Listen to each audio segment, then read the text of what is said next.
Kimura is an ugly, awkward loser who is a total simp for the girl who sits next to him in class. However, since his family jewels have not fully descended yet, he can only imagine certain kinds of situations with her, instead of just trying to become friends. This all changes when she forgets her glasses one day, and this certified virgin has to help her out. That day, as he enters the classroom, he notices Mia, his crush, squinting her eyes and realizes she looks even cuter without her thick glasses on. Yeah, boy. As he settles down and internally simps for her, she turns to him and tells him not to mind her angry expression, as she forgot her glasses and has the eyesight of a mole without them. Kimura wonders how she made it to school without getting hit by a bus if she's so visually challenged and decides to support her for the day.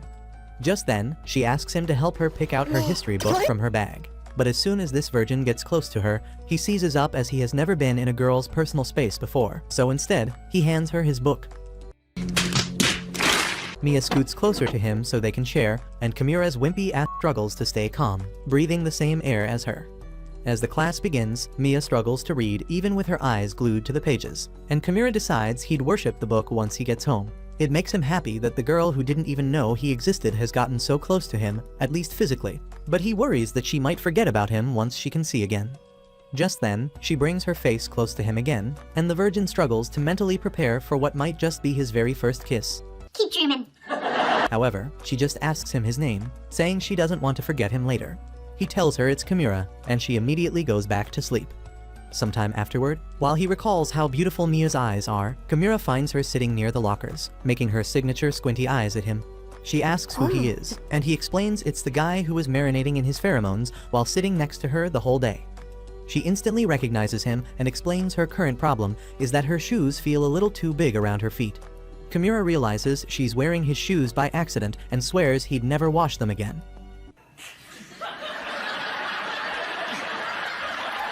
Mia explains that when she opened her locker, she didn't recognize her own shoes, so she checked out multiple lockers and finally found ones that looked like hers. When Kimura checks her locker, he finds a slimy frog sitting on top of her shoes and tells her to look away for a bit. After sending the frog off, he brings them to her, but Mia figures out there was a frog in the mix somehow. Either way, she puts them on despite feeling a little disgusted.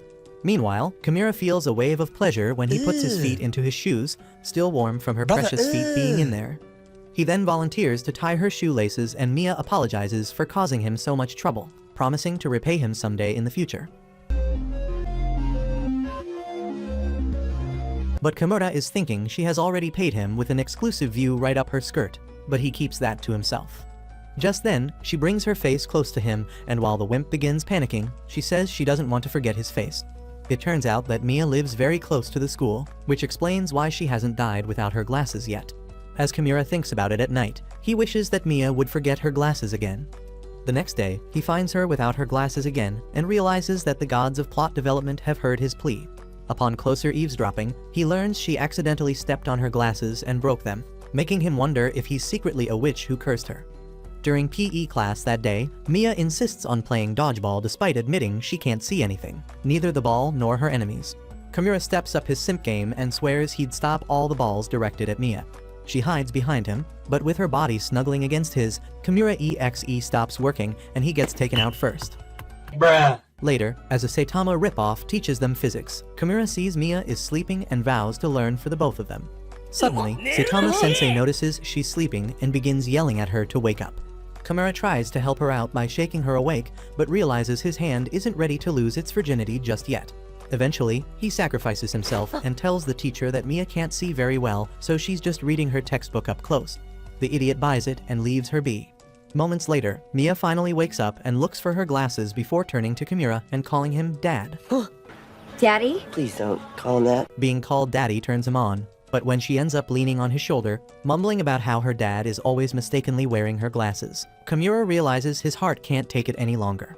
Still, being the simp that he is, he wishes this moment would last forever. However, the Saitama wannabe doesn't allow it. The next day, Mia comes in with the same squinty eyes and stares at Kimura up close. His heart flutters and he starts to blush, hoping that she can't tell. However, she mumbles she finally knows what he looks like and goes on to join her girls, revealing that she's wearing contacts. A few days later, Kimura's luck shines again, and he gets the once-in-a-lifetime opportunity to serve lunch with Mia, who has once again forgotten her glasses. For some reason, no one questions why a blind person is on duty, even when she serves portions big enough to feed a horse. So as she makes sure the school goes bankrupt, Chimera fangirls over how pretty she looks in her chef dress. He even asks if she'd let him serve the stew instead, but she refuses, saying she can do it herself, even though she clearly cannot. Later, while serving a diet portion to some poor loser, Mia says she's hungry too, making Chimera wonder whether she likes stew. She says she does and asks if he does too, to which he says he prefers curry. Just then, some jumbo-sized king of gluttony shows up and asks for some extra meat, making Chimera wish he could shave some extra meat off of him for making Mia do anything difficult. On the other hand, she asks if she could give him extra potatoes instead, which he agrees with. Yet, thanks to their similar shape and appearance, her blind ass fills his bowl with meat, making Chimera sigh in defeat. Once serving time is over, he wonders if Mia was saving the meat for herself, only for her to whisper in his ear that she saved it for him. The loser almost tells her she shouldn't have bothered, as he would have been fine eating her instead. Naughty boy. Rather, he tells her stew is his favorite meal in the world, making her smile. However, as he and the rest settle down to eat, they find that their bowls have too much potato instead of beef, thanks to the human bat. The next day, Miss Can't See at All forgets her glasses again and tries to use disposable contacts, only to give up midway. Seeing her struggling, Chimera swears he'll help her and protect her even if she can't see, only to realize he's evolving into nothing more than a doormat. Even so, Mia gets teary-eyed and thanks him, making his heart burst into flames. A few days later, a new mystery pops up as Mia arrives at school with serious pouty face, despite wearing glasses. Chimera asks why that is, only to learn it's because of the foggy weather that makes her glasses blurry. Just then, their gluttony king enters class with his glasses fogged up and Mia freaks out, telling Chimera there's a guy in here she doesn't recognize. Chimera explains it's their classmate and Mia starts to suspect it's possible people don't recognize her with fogged up glasses as well. Chimera reassures her that's not the case, and she says it's okay as long as he recognizes her, turning him into a human tomato. His second heart attack of the day arrives right after when Mia asks Chimera his contact info. Yes, definitely! And says it's just for convenience because she might need his help sometime, especially with her glasses. He doesn't get why she would choose to ask him over her female friends, but she explains it's because it's okay for her to be embarrassed in front of him than to let others see that side of her, making him wonder if it's okay for him to jump out of the friend zone now. But he realizes he's too much of a chicken for that. Mia makes use of his contact info right away and sends a text, asking if he'd like to meet her at the nearby station, making the poor virgin wonder if that's her way of asking him out on a date. After suffering defeat at the hands of gravity, he reaches their meetup point and finds Mia without her glasses again. She explains she probably lost them on the bus she was on and asks him to take her somewhere she needs to go. While this loser gets lost in Delulu Land, Mia takes his hand and asks that he guide her there, only for Chimera to lose whatever was left of his composure. Later, as he almost reaches the peak, they make it across a busy street and Mia brings him to a small cafe, explaining that they are there for a cake they only offer on Saturdays, and she was not going to miss out on it today. However, she begins to struggle eating with her bad eyes, so Chimera volunteers to be her mother and feed her. He immediately takes it back, but Mia shoves the cake toward him and opens her mouth, making him imagine how good it might look with his eggplant. Here's an eggplant. He quickly wards off these sus thoughts and gets down to business, begging for her father's forgiveness in his mind. After this, they head to an optical store for Mia to pick up her new glasses, and Chimera feels disappointed when she lets go of his hand. He thinks to himself that he should cut off his hand and preserve it, right as he turns to leave. However, Mia's hands grace his again, and she tells him not to leave yet since she wants to hang out for a bit longer, now that she can actually see him. This turns the loser into a walking tomato again, and they hit the local convenience store and later an arcade, before officially bidding farewell. As Mia leaves, Chimera pinches his cheek to make sure he didn't dream any of it, all while Mia realizes she was looking at him a little too much the entire day. A few days later, Mia shows up to class wearing a mask and fogged up glasses. She explains to Chimera, who thinks it's cute, that she has a cold. Just then, some losers in class begin to tease the Gluttony King for wearing the same exact glasses and mask setup, making her worry that Chimera might find her weird too. She takes off her glasses, and when Chimera asks where they are, she says she forgot them, clearly lying. The following day, he finds Mia making cat noises on his way to school and wonders if the freak is into role-playing. He tries to take a picture of her to satisfy his late-night self-appreciation session, but stops himself out of the fear of her father. Upon closer inspection, he realizes that instead of a cat, she's meowing at a plastic bag that she thinks is a cat.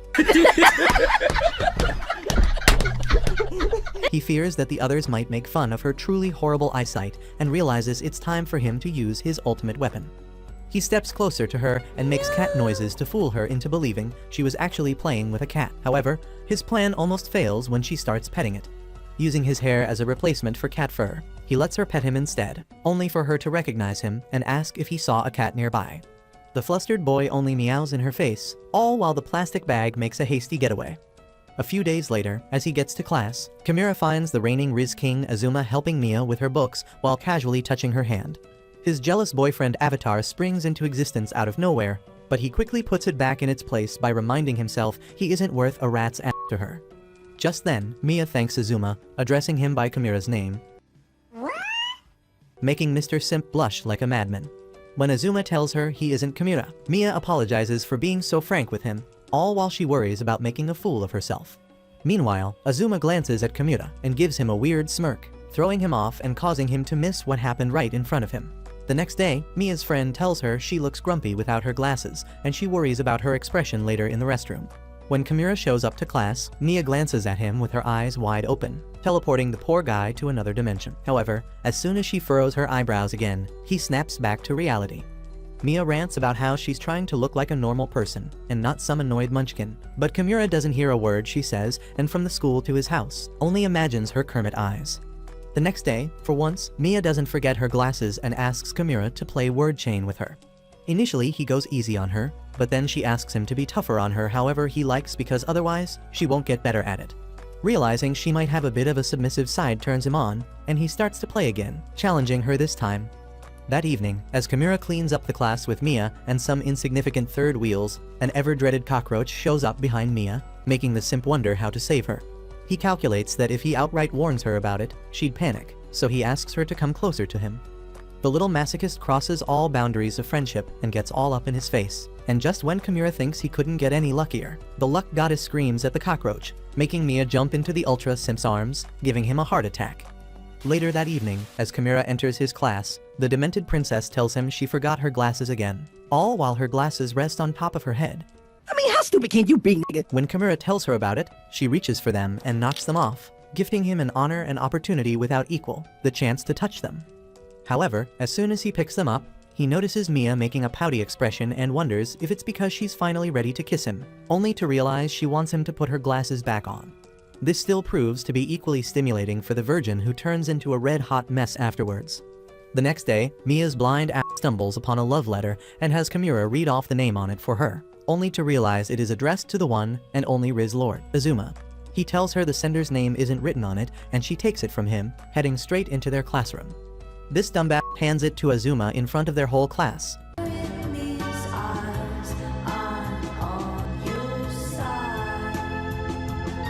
causing them all to think that she's simping for him, all while the biggest simp in the world thinks of 10 different ways to unalive himself then and there.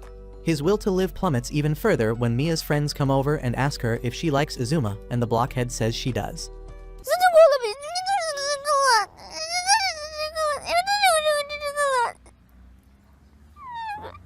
Just then, Azuma adds fuel to the fire as he leaves the classroom to read the letter in secret, only for Kimura to become the new James Bond and follow after him. However, his worse than amateur spying skills bear no result when all he finds is Azuma smiling at the letter. Kimura, being the ugliest guy in class, cannot imagine how the minds of good-looking people work.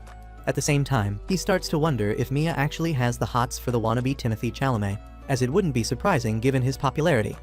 Just then, Mia asks him why he's crying and Kimura almost bawls his loser eyes out as he asks what she thinks of Azuma.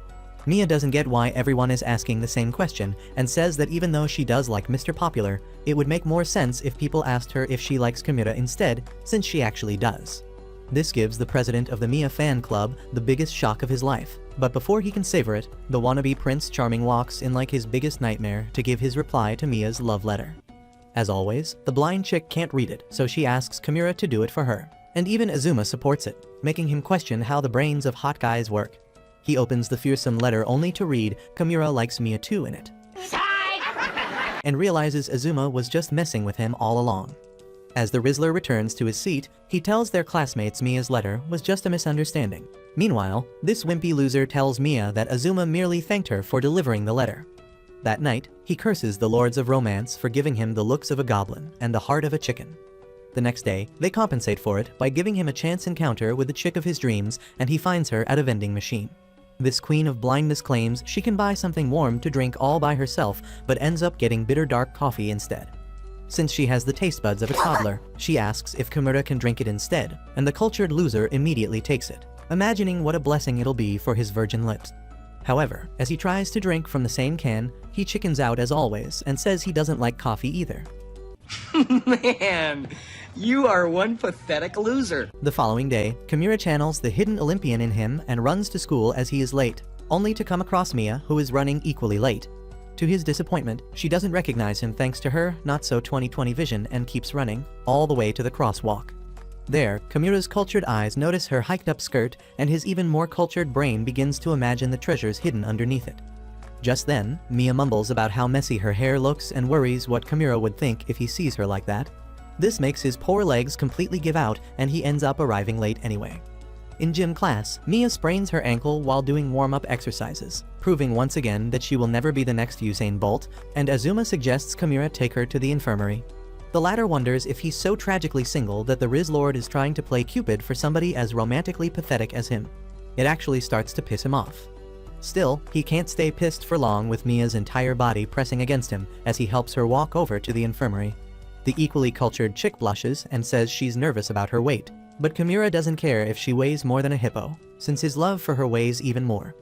They arrive at the infirmary and Mia leans against a wall while Kimura grabs a chair for her, only to turn around and find her standing on a scale.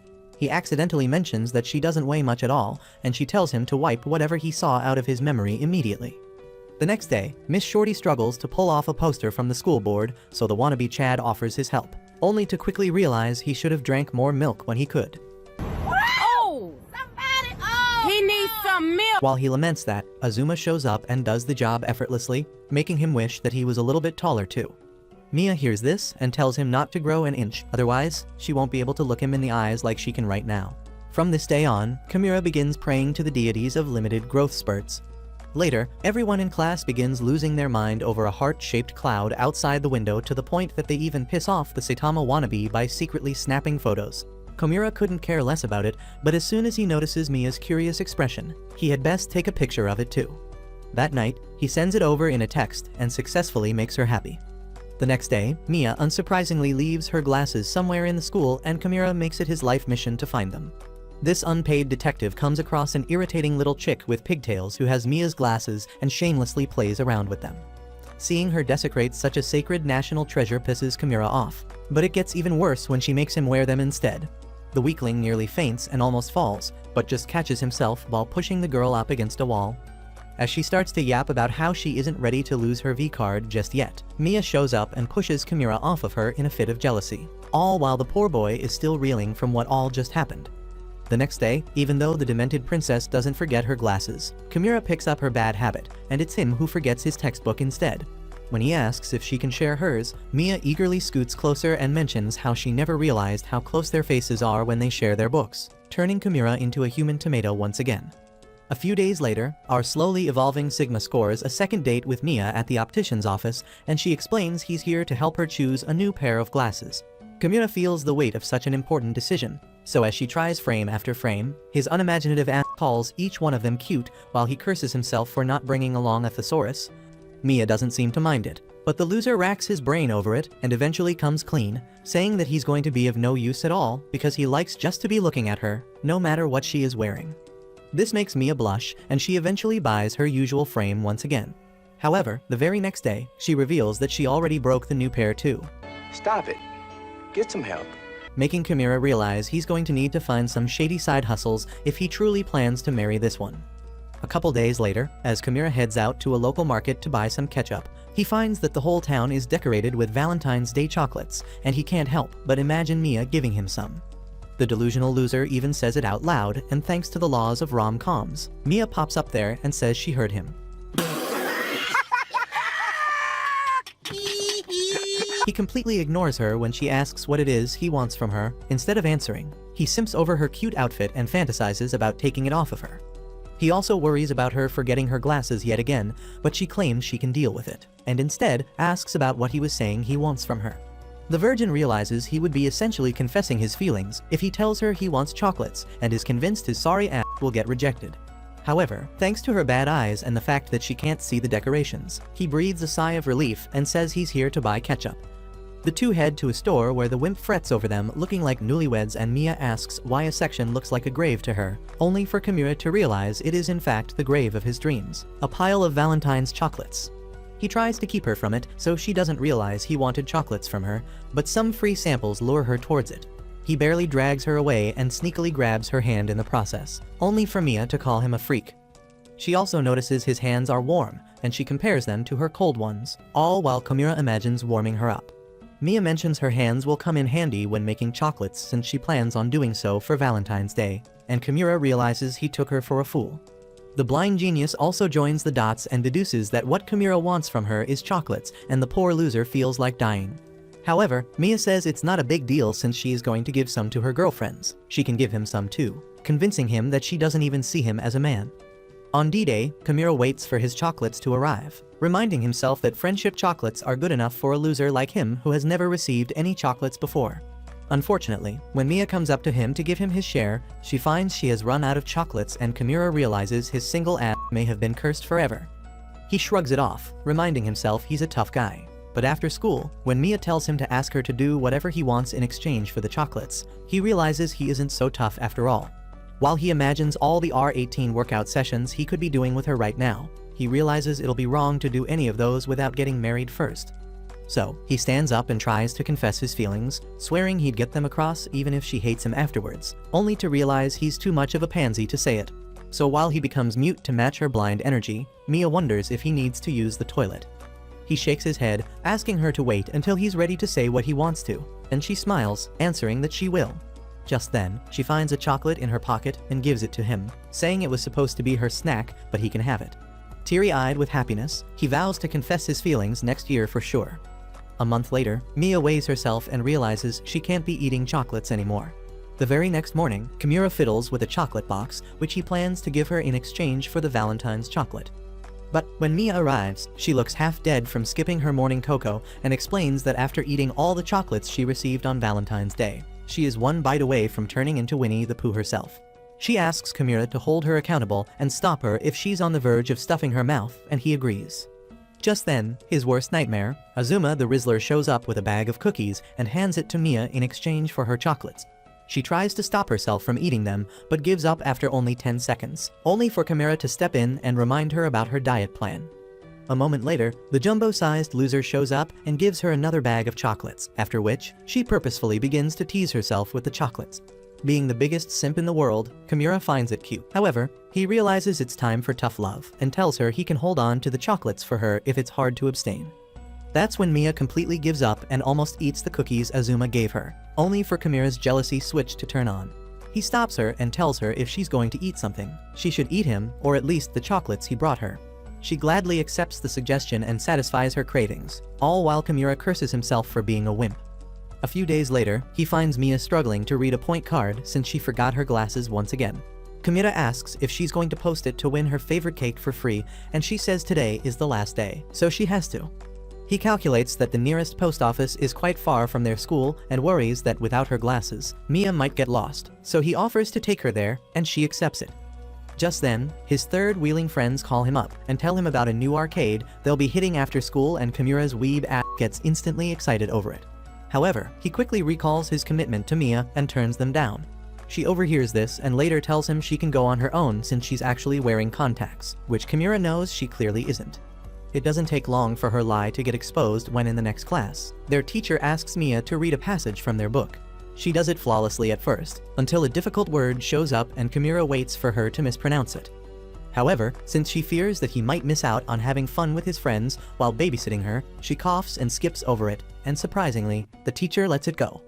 Later, she tries to get to their exchange class on her own after reading it off the board, and even while Kimura's friends bug him to meet up at the arcade, he realizes that she mistook class 2 for 1. At the same time, Mia enters the wrong class and begins feeling like a useless blind loser, realizing how tough it is to be alone sometimes. Just then, Kimura shows up acting like he got the class number wrong as well just so she doesn't feel bad, and Mia gives up on playing the baddie she clearly isn't. She confesses she lied about the contacts because she didn't want to keep him all to herself, even though she really does, making Kimura blush and wonder if she's actually has a control thing going on. For some reason, it turns him on, and the stimulation reminds him of a post box that is even closer to school than the one they were going to visit.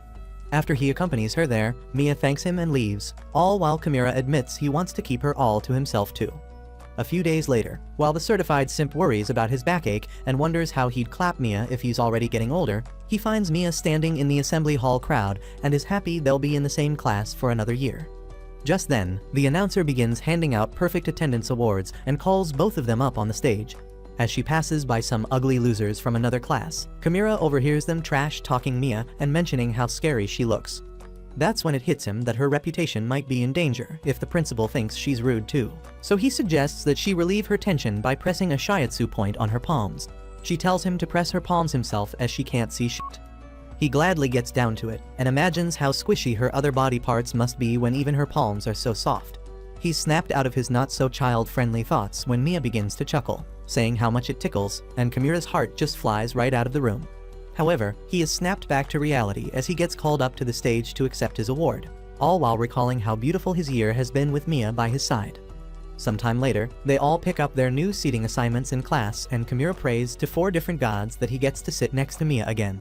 But since he's a goody two-shoes, he tells himself it'll all be okay as long as she sits next to someone who will help her out. And his prayers get answered instantly as Azuma takes his seat next to his unofficial girlfriend. All while he's stuck in the back in his same old lonely spot.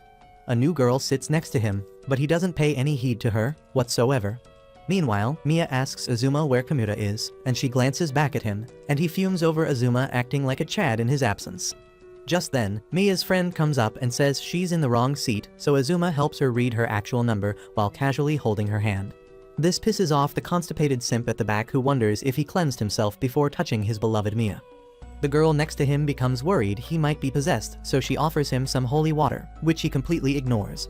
Mia's new seatmate turns out to be Sumya, the annoying chick from before, but Kimura lies to himself that it's okay since she'll at least help her out.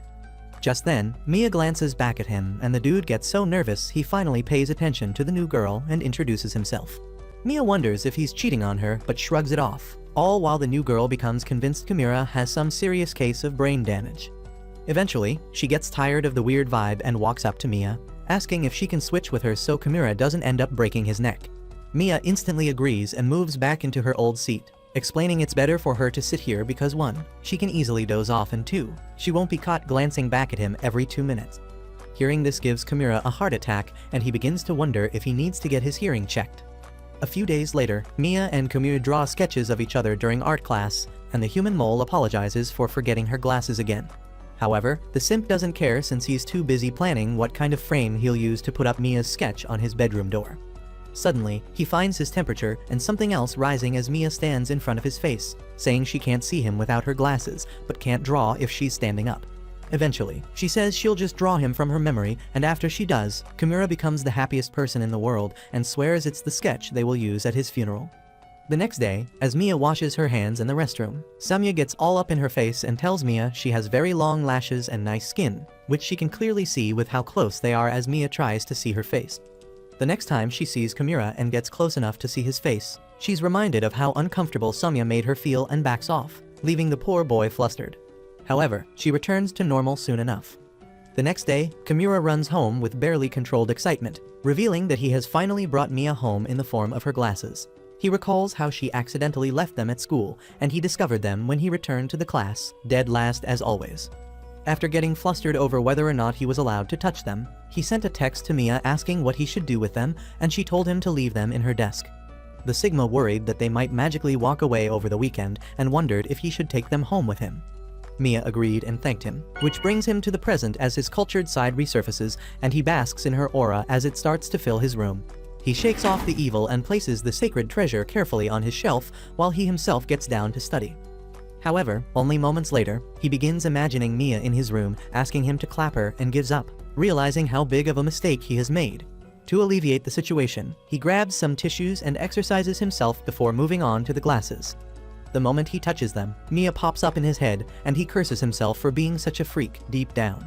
At the same time, Mia frets over whether or not her glasses were clean enough to be kept with Kimura and calls him. just moments after he brings himself back to his senses.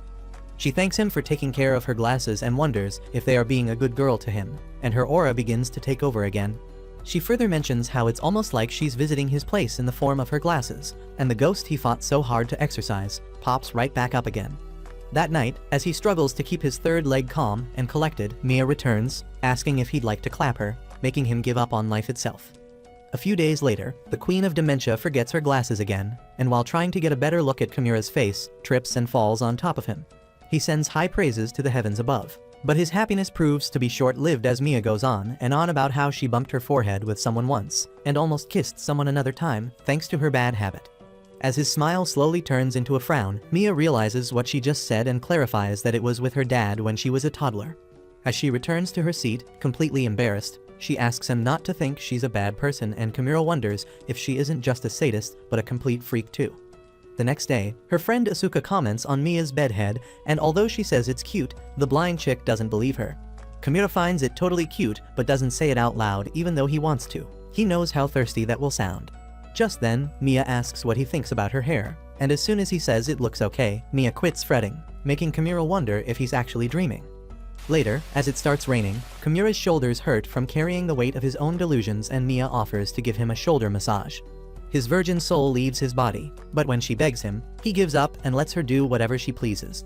As she gives him a good rub, his cultured mind imagines her hands around his little buddy, but he still somehow keeps his composure and thanks her when she's done.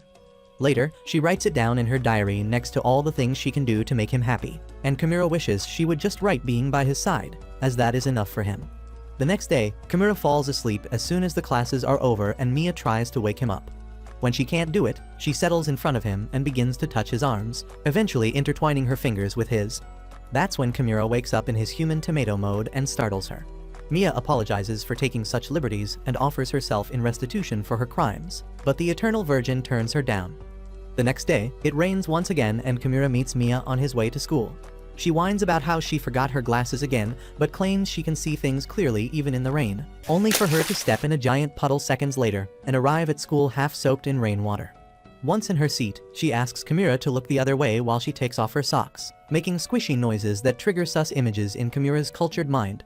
Once she's done, she allows him to look at her, but the sight of her bare legs makes his own little leg pop up, so he looks away once again. A few days later, Kimura finds Mia sitting on a swing in a nearby playground, and she explains she's waiting for her mother to get home as the ditzy princess forgot her keys. Kimura nods with zero surprise as she asks him to push her on the swing. Just the thought of touching her back before marriage almost gives him a seizure. Still, he complies like an obedient soon-to-be husband, only to worry about her exposing the heaven underneath her skirt to another man, and stops the swing. This puts him in an even more difficult situation and brings their faces close enough to make him kiss her. But he stops himself moments before the disaster, and feels embarrassed upon learning that Mia was wearing shorts all along. The next day, she finds his online game card on the floor, and Kimura realizes her discovery of his secret weeb side might put an end to a romance that hasn't even taken birth yet. When she asks what it is, he simply says it's an Apple card without explaining anything further, and she returns it to him. Later, as they all settle down to have lunch and Kimura mentally curses himself for being a sneaky liar, Mia hands him her apple since she assumed he likes them, and gives Kimura a heart attack. That night, she accidentally calls Kimura on his phone past midnight, mistaking him for Asuka, whose house she's staying over at. This ultra simp immediately gets up and tells her he can help with anything that she needs help with, and she explains she got lost at Asuka's house while looking for the toilet. Moreover, the house is completely dark, and she saw a horror movie before sleeping, so she's practically pissing her pants right now. He tells her to look for a light switch nearby, and she mentions her ribbons getting stuck somewhere, making him imagine Mia wearing pajamas with ribbons. Just then, she rants about how much Asuka sucks for forcing her to watch a horror movie, making the masochist wish she'd say that about him too. She then asks if he can sing for her as a distraction, and the dumbass starts singing the national anthem, making her laugh out loud. Just before he feels proud of himself, he realizes his mother is awake and hides underneath the covers, trying hard not to make a sound and get caught at this hour. While he holds his breath, Mia wonders if he fell asleep and worries. Eventually, he manages to whisper her name into the phone, startling her and giving her some wild R18 fantasies, right before getting back up and telling her to use her phone's flashlight. The idiot does exactly that and manages to find the toilet, making Kimura wonder if he'll be hearing all the sus voices she'd make while she uses it. Thankfully, Mia mutes the phone and before doing so, whispers his name into it, making Kimura fall off of his bed. Later, as she returns to Asuka's room, she thanks him for putting up with her, while he wishes he could talk to her the whole night, and they both fall asleep with Kimura imagining the ribbons on Mia's pajamas. The next day, they have swimming classes for PE and Kimura worries about how Mia will swim if she can't wear her glasses. While thinking this over, he mindlessly stares at her as she puts on her goggles and realizes the goggles might have prescription lenses in them. Just then, his cultured best friend, Yasaka, tells him he understands, but he shouldn't be staring at a girl's plots so hard. At the same time, Asuka tells Mia about how much Kimura is admiring her from afar, and she begins blushing. That's when he realizes he messed up and might become the #1 freak in Mia's list. The next day, he comes across Mia after school while she sucks on a popsicle, and he can't help but imagine his own in its place. She asks him not to tell anyone she likes popsicles, and he promises not to, all while staring at her eating it. After she's done, he notices she won the prize and grabs her hand to keep her from throwing it away. He quickly pulls back upon realizing his hands are still not ready to lose their virginity, and Mia hands him the popsicle stick, saying he can keep it since he likes prizes so much. Kimura, on the other hand, wonders what color he should paint the shrine he'd build around it when he gets home. A few days later, Kimura finds a stray cat at school and follows it around, only to end up near a forbidden zone where a secret love confession is in action. Some chick he's never seen before confesses to the one, and only Rizzler Azuma as Kimura hides himself behind a tree, hoping to learn some Riz tactics from the pro himself.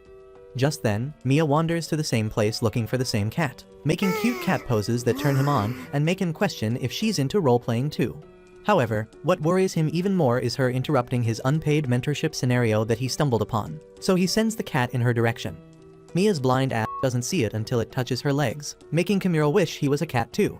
He then realizes that Mia can hear the ongoing confession too, not just him, and he wonders if she's into this type of thing. He also asks himself whether she'd even understand if he finds the courage to confess to her one day, but he shrugs it off. Right then, the cat runs off again and Mia follows after it, almost ruining the climax of the confession.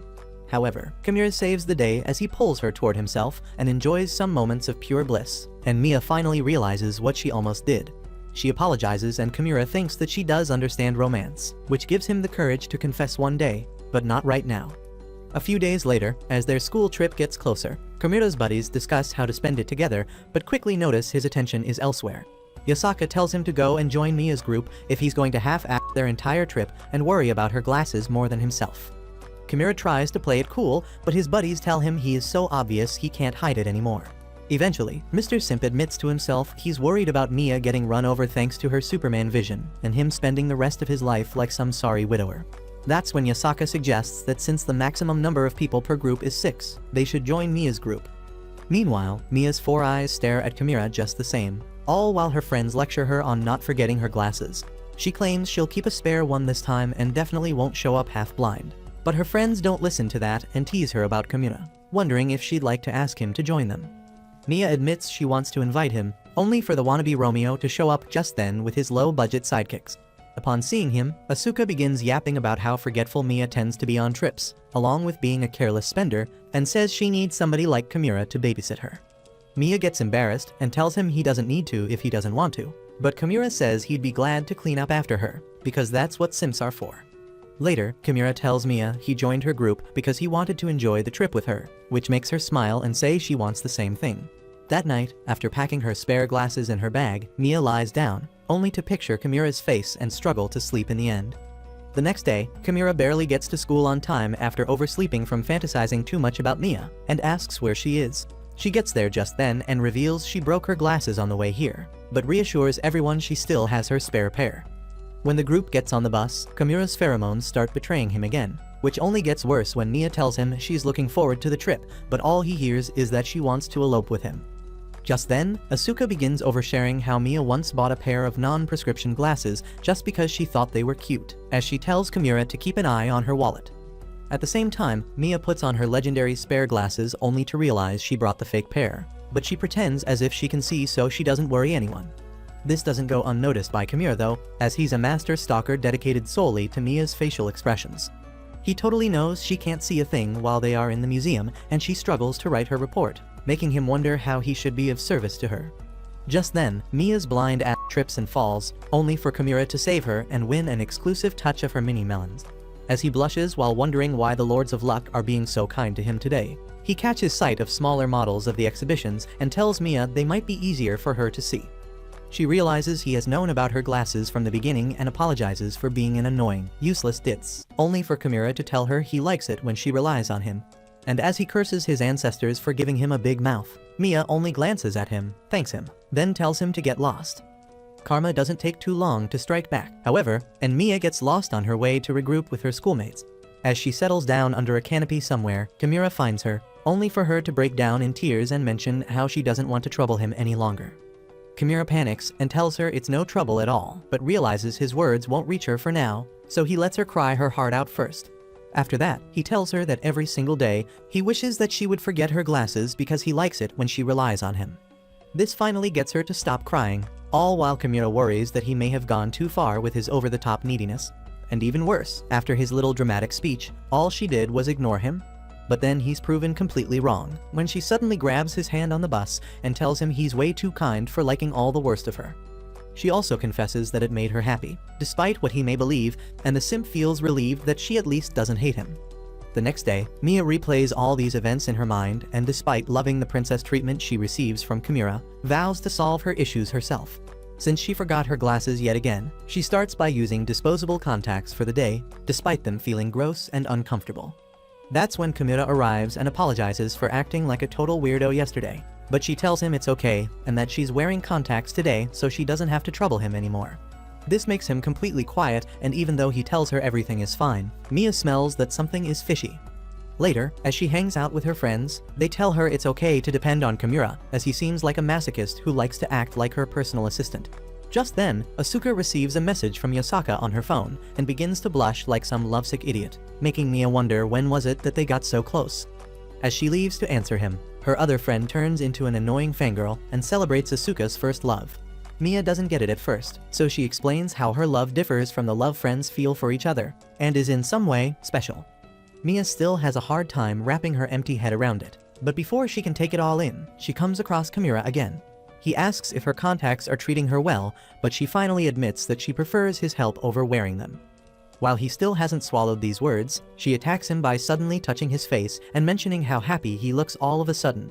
Since this is the first time this loser has felt the touch of a woman, he becomes completely flustered, and Mia notices that his expression is the same as Asuka's from before. That's when it finally hits her that this idiot has been in love with her all along, and she wonders if she really holds that special place in his heart that her friend was talking about. However, this all becomes a little too much for her, so she runs away from him. The next day, she greets him like usual. In fact, she smiles more often, and even flexes a pretty hairstyle. When Kimura offers to share his textbook with her, she agrees and stares at him up close, only to blush and run away. He wonders if she's still reeling from the brain damage her fake glasses caused during the field trip when suddenly, Soumya shows up with her ugly face and asks Kimura if he was kissing Mia just now, damaging his brain too. Higuchi, the new girl, comes to his rescue and tells Soumya that Mia was just getting close to him like she usually does. The annoying chick believes her and leaves poor Kimura be. Just then Mia walks in and sees him racking his brain over how much these rumors are going to hurt Mia's reputation. She misinterprets the situation, thinking that he has the hots for Soumya, which only gets worse when he lies that he has a cold, so she should keep her distance. However, since Mia was never the one to back out of a love triangle, she pulls out a face mask and tells him to wear it instead, just so she can stay stuck to him all day. The rest of the day goes by with Mia trying to memorize all the nooks and crannies of Kimura's wretched face, and Soumya creating her own romantic fantasy in her mind about them. Even during PE, the third wheel keeps annoying Kimura, asking why he and Mia haven't clapped already, and Mia gets so pissed off that she has to trip and fall over a ball to get Kimura's attention. He takes her to the infirmary, with some of the things Soumya said and some not safe for children images of Mia floating around in his cultured mind. Still, he worries about her reputation and immediately asks if they should return to the court, but Mia ignores him and asks about what he likes to do in his free time. He says he likes to hit the arcade, but wonders why she's suddenly so interested. She says she just wants to talk to him because he has been cheating on her with Soumya the whole day. But this blockhead assumes it's because she needed his help since she doesn't have her glasses, and he was not always right there for her. On the other hand, as if Mia couldn't be more obvious, she asks Kimura if she can see his face up close at least once a day because she can't live her days without it. And this idiot assumes it's because seeing his ugly face makes her feel better about herself. being the CEO of the Khmer Charity Foundation, he tells her she can look at him as much as she wants to, but when she actually gets down to business, he can't help but feel anxious. Mia, on the other hand, appears the happiest she has been the entire day. That evening, after handling their cleaning duties, Mia asks if they can walk home together. But before Kimura can dance with joy, he notices her hair caught up in the locker and feels his heart stop. He almost gets a seizure when she grabs her hair and starts pulling it, explaining that she can either cut it off or stay here the whole day. Not willing to let her precious hair suffer any more unnecessary damage, Kimura volunteers to be her unpaid barber, and while hyperventilating from anxiety, carefully cuts the tangled part off, setting her free. Mia asks if he likes her hair, which he obviously does, and vows to take better care of it. The next day, she asks him to tie her hair, and even though his wimpy heart tries to bail out, she baits him with a smile and he gives up.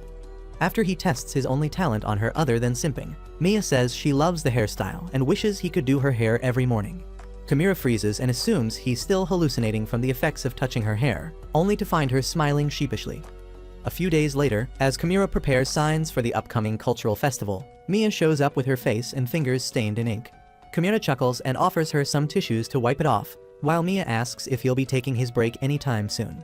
He says he'll do it after he's done pasting the signs, so she volunteers to be his lackey and begins working too. However, thanks to her low IQ, she either pastes the signs on herself instead of the cardboard or messes things up some other way. Eventually, Kimura suggests that she help out the girls instead of him, and after some silent pouting, Mia tells him to let her know when he's done with his work. This finally hits the buzzer and Kimura realizes she wants to take her break with him. However, he reminds himself overconfidence is the path to heartbreak, and he wards it off. Later, he steps out of the class to grab some glue, but Mia follows after him, saying she wants to go with him. Kimura doesn't understand what's gotten into her all of a sudden, but as soon as they reach their dark and empty art room, she locks him in and pushes him against the door. Oh my God! Okay, it's happening! Everybody stay calm! What's the procedure, everyone? Making him wonder if this is how he'll be losing his sacred virginity. Mia, on the other hand, tells him she hasn't looked at his face the entire day, so it's time for her daily dose of Kimura. Fearing that she might actually be a sadist, he tries to escape, but she stops him, saying she wants to look at him while no one else is around. He eventually agrees and lets her put her hands on his face as she stares into his eyes, making him wonder if it's okay for him to believe she might actually like him. Later, as Kimura returns to his class, Azuma mentions the black ink stains on his face and tells him to clean it up. At the same time, the girls point out the ink on Mia's fingers and Kimura does his Mr. Tomato Head thing once again. A few nights later, Kimura's mother suggests that he get his ears pierced so he can become the next big fashion statement at his school. He rants about how these things suit only wannabe hotshots like Azuma, not ugly outcasts like him, and even when he goes to school the next morning, he keeps calling himself a big, fat loser in his mind. Upon entering his class, he's met with the view of Mia's Jayat as she kneels on the floor, and he can't help but ask if she wants to get spanked that badly. She says she's just trying to look for something and suddenly picks up what appears like an earring. The idea that she may have piercings turns Kimura on, and he spends the next 4 hours imagining her with ear piercings. However, when they share Kimura's textbook and she sits next to him, he realizes she doesn't have her ears pierced yet. This confuses him to no end, and he wonders where in the world her secret piercing is, only for Mia to explain in the next class that she doesn't have piercings at all, and the stuff she picked up earlier were beads meant to be used as eyes for her stuffed toy. Kimura nods and pictures just how hot she'd look with piercings, and how much they would suit her, but Mia tells him he'd look cool with pierced ears instead. Her words replay like a broken record in his mind for the rest of the day, and as soon as he gets home, he begins to look up how to get his ears pierced as soon as possible. A few days later, everyone in their class decides to stay at school until evening, but Mia tells Asuka she can't do it as she has a curfew, and if she breaks it, she'll get scolded and her beloved morning cocoa will be withheld too. Kimura keenly listens to it, being the professional stalker that he is, and realizes she has strict parents. Later, as he agrees to stay late with the others, Sumya volunteers too and begins to annoy him about whether or not he has clapped Mia's peaches yet, once again. Mia notices this and realizes her soon-to-be husband might get stolen if she leaves the battlefield right now. With no choice left, she agrees to stay late too, making Kimura wonder if she's doing it so she can walk home together with him. This delusion earns him a rightful slap from himself, which reminds him of his place at the bottom rung of society. Sometime later, he and Mia begin working on some things for the festival and Kimura can't help but notice her tensed expression. She says she's just anxious because she has never stayed out for this long before. But even though she pretends she's fine, Kimura notices something is off. The very next minute, by the grace of the Lords of Romance, he finds her phone on the gymnasium floor and picks it up. only to find messages and missed calls from her worried mother. He quickly hides himself, and as soon as Mia checks her phone, she forgets all about Kamura's side chicks and runs straight home. The simp follows right after and finds her near the lockers trying to find her shoes but failing. Eventually, her blind ass gives up and runs home in her indoor sandals, all while her #1 fanboy follows her with her shoes in his hands, determined to not let her loose out on her morning cocoa. On this journey to become the biggest stalker in town, he waits and watches as Mia stops midway and cries. He doesn't understand the reason behind it, but gives up on returning her shoes and making things even harder for her. Meanwhile, as Mia gets home, her mother asks why she is late, only for her to go completely mute and simply apologize. Just then, the doorbell rings and there is Kamura, who apologizes to Mia's mother, lying about how he mistakenly wore her shoes home instead of his own, which ended up making her late. Mia is dumbfounded at first, but touched by this gesture, and her mother believes him too. Kamura, on the other hand, believes he may get called into the stalker hotline. The next day, while he acts like a malfunctioning robot around her, Mia shows up in high spirits and tells him her morning cocoa tasted delicious today, making him glad he wasn't suspected as a stalker. On the day of the cultural festival, however, he assumes the role of a stalker again and brazenly reads Mia's whole diary that is on display. Later, he worships the stuffed toy she made with his eyes alone and wonders how somebody could create such a magnificent piece of art. At the same time, Mia admires his hidden Da Vinci too, making him wonder why when it's not even worth spitting at. Later, during the award distribution ceremony, Mia leaves the auditorium, only for her faithful simp to follow right after. He finds her sitting alone on the soccer field and joins her, only for her to reveal she read his diary and found it incredibly amusing. Kamura says he read hers too and loved it, only to be left startled when she suddenly touches his face. The pansy blabbers about how they are out in the open and could get caught. Moreover, since she's wearing her glasses, she doesn't need to see his face up close. She asks if she's being too demanding these days and getting carried away, but Kamura says it's about why she even needs to see his face when it's so ugly. Mia says it's because it's calming, disappointing the loser who thought he'd receive a love confession instead of a reality check.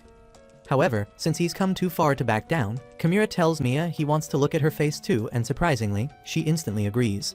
Knowing full well how creepy this move was, Kamura still touches her face and admires her for a moment, before giving up because his heart can't take it. Mia, on the other hand, says he feels exactly like a father to her, especially because of how kind and caring he is. This sucks the soul right out of the poor boy who didn't put being dad-zoned on his New Year's resolution list, and he curses himself for being led on. The next day, Kamura worries about not having any future plans since he hasn't imagined anything beyond becoming Mia's husband, as he tries to fill out a career planning worksheet. Mia, who is sitting right next to him, asks if she can share her future plans with him instead, and reveals that when she was in preschool, she wanted to be her dad's bride. She even shows him a picture from her yearbook, and Kamura can't help but blush at the sight of the younger version of her in a swimsuit. However, he quickly shrugs it off because he doesn't want to become Diddy 2.0.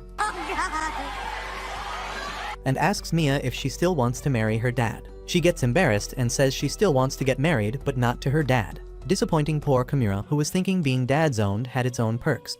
She goes on and says she's training to become a bride these days too and has mastered making omelet rice, for starters. Upon seeing a picture of her culinary masterpiece, Kamura can't help but notice the weird ketchup design on her omelet, but when he asks about it, Mia gets flustered and tells him to shut up. That night, he goes home and picks out his own yearbook, only to discover he wanted to be an office worker as a kid, which doesn't come as a surprise given how basic and boring he is.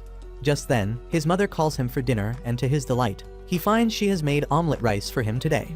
Subconsciously, he ends up drawing the same weird pattern on it with ketchup, and his mother asks if he's trying to draw a maple leaf, which roughly translates to his name. It finally hits him, and he turns into a red-hot mess once again, hallucinating about having dinner with Mia, and realizing his dream, after all, is only marrying her. The next day, his dumbass writes down Mia's husband on the survey paper as his first choice. No! God, please, no! No! But he becomes self-conscious and quickly erases it. However, Mia walks up right before he can completely remove it and ends up reading the word husband, wondering whose husband he means by it. Kamura lies, saying it's no one in particular, which pisses her off, confusing the stupid virgin once more. That afternoon, Mia gets paired up with Azuma and Yasaka during cooking class, all while the demons of jealousy possess Kamura as he tries to cook with Higuchi. The poor girl curses her luck for always getting paired up with this weirdo, all while Kamura mentally begs Azuma to turn off his hot Sigma guy aura. Meanwhile, Azuma explains to Mia how she can improve her arcade coin cookies, the ones she's obviously baking for Kamura, As she works on them carefully, he mentions how slow she is even with her glasses on, which almost causes her to throw a tantrum. However, as she turns toward him, she notices the bird-shaped cookies Azuma is preparing and wonders who they are for. The Rizzler states it's for the girl who lives next door to him, the one who he's been simping for, making Mia wonder how old she is. He says she's in college and won't even look at him until he does something completely outrageous, like baking her some cookies. While blushing softly, he says he can't wait to tell her how he feels, making Mia wonder if it's even necessary. Azuma says it is, otherwise their loved one might get stolen by someone else, and Mia finally begins to understand the concept of dating. Later, as she bids farewell to him in class, Kimura's soul begins to disintegrate and her friends get curious about the plot development she had with the hottie of their class. Mia mentions how mature and grown up he is, and Kimura decides this is it for him. As he takes his petty leave, so he doesn't start crying, Mia chases after him and barely catches him some blocks away from school. He notices her panting, which paints sus pictures in his mind, but he quickly gets back to his senses and gets her some water. As she drinks it, Mia mentions how Azuma called her a slowpoke and Kimura's EXE begins to malfunction again. As he tries to leave, Mia holds him back and hands him the cookies she baked, explaining they are arcade coins, not buttons. As he begins eating them, Mia gets nervous and tells him she wanted him to have the cookies and worries about being dumb and slow, only for Kimura to spit a long and loud speech about how incredible she is and that Azuma can go suck it. Following this, the two get flustered and Kimura decides he'll be more careful not to leave Mia behind now.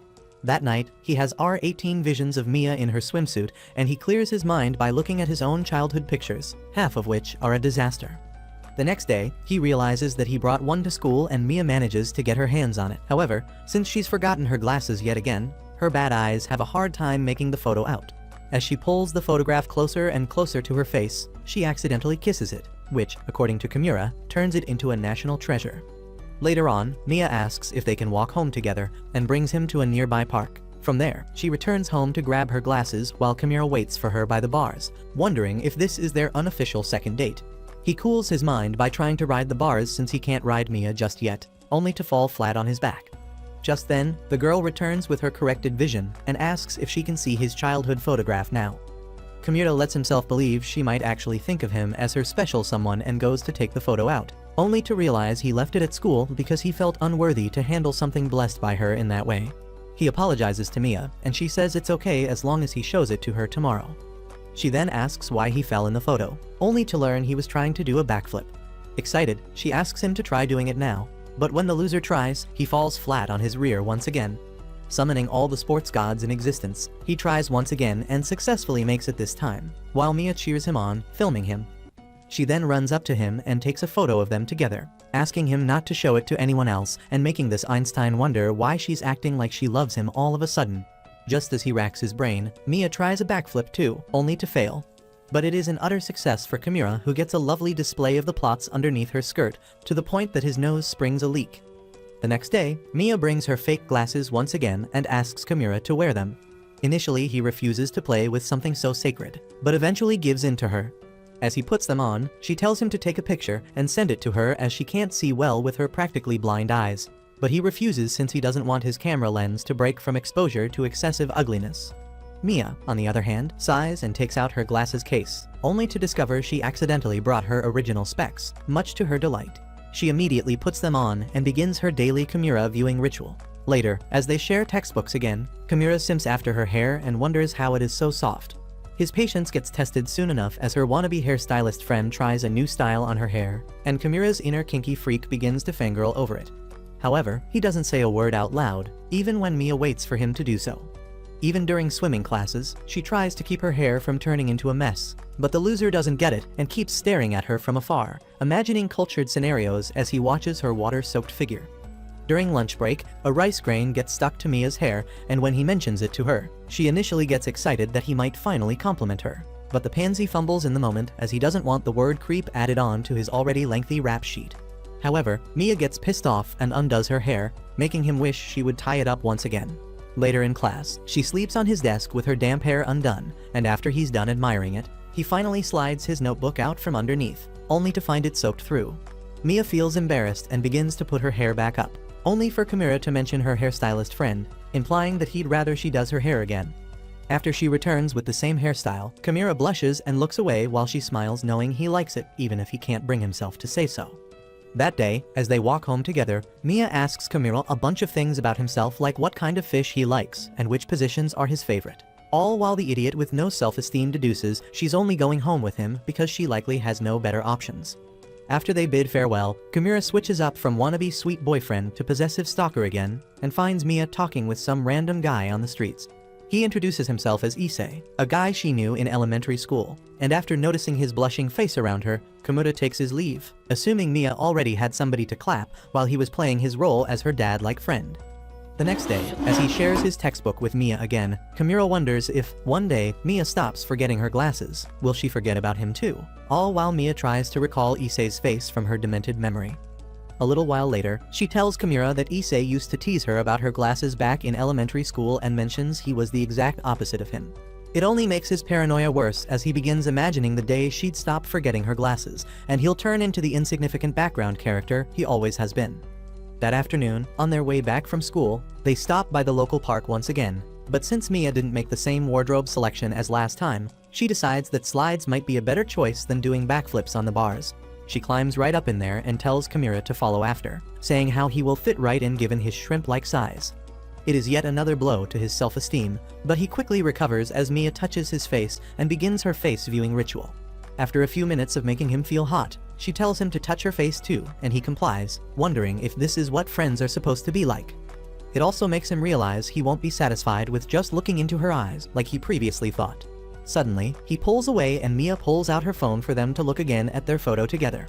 The photo makes him wonder if she'd still remember him as long as she has something to look back at, like this photo, and he shakes off his anxiety. As they later bid their goodbyes, Mia asks him not to forget her over the summer break, which gives him déjà vu. He immediately grabs her hand and says he wants to see her during the break, at least once, and she smiles, agreeing. This reminds him of how they met once when they were kids and Mia was about to buy the wrong ice cream thanks to her phenomenal vision. Kimura helped her and she ranted to him about how an idiot in her class called Issei stole her glasses. Her father believed he did so because he wanted to be her husband, or so she said, and Kimura understood his drive, although he didn't like his way of going about it. Before leaving, she told him he's kind, exactly like her dad, so maybe a guy like him should become her husband, and left Kimura with his heart in his mouth. Thanks for watching to the very end, you little closeted romantic. Leave a "poor Kimura's broken heart" in the comments below to confuse those weaklings who couldn't make it this far. Please like, subscribe, and check out one of our other exciting videos here on the screen. Stay awesome, stay Annie Geek.